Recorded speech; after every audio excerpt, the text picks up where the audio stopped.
दो जवान बेटे मर गए। 10 साल पहले पति भी चल बसे। दौलत के नाम पर बची एक सिलाई मशीन। 70 साल की बुजुर्ग पारो गांव भर के कपड़े सिलती रहती।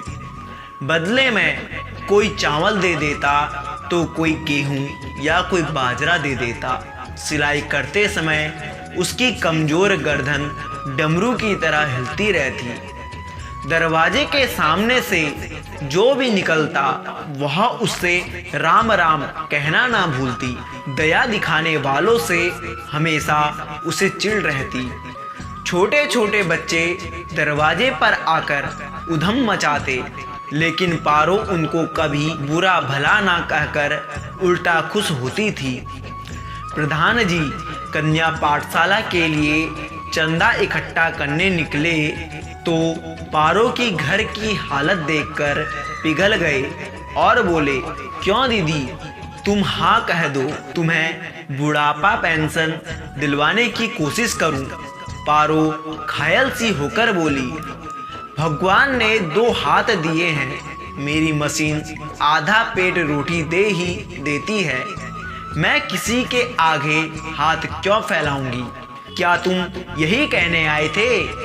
मैं तो कन्या पाठशाला बनवाने के लिए चंदा लेने आया था, लेकिन तुम्हारी हालत देखकर तो तू कन्या पाठशाला बनवाएगा। पारो के झुर्रियों भरे चेहरे पर सुबह की धूप सी खिल गई। हाँ, एक दिन जरूर बनवाऊंगा दीदी, बस तेरा आशीष चाहिए। पारो घुटने पर हाथ टेककर उठी।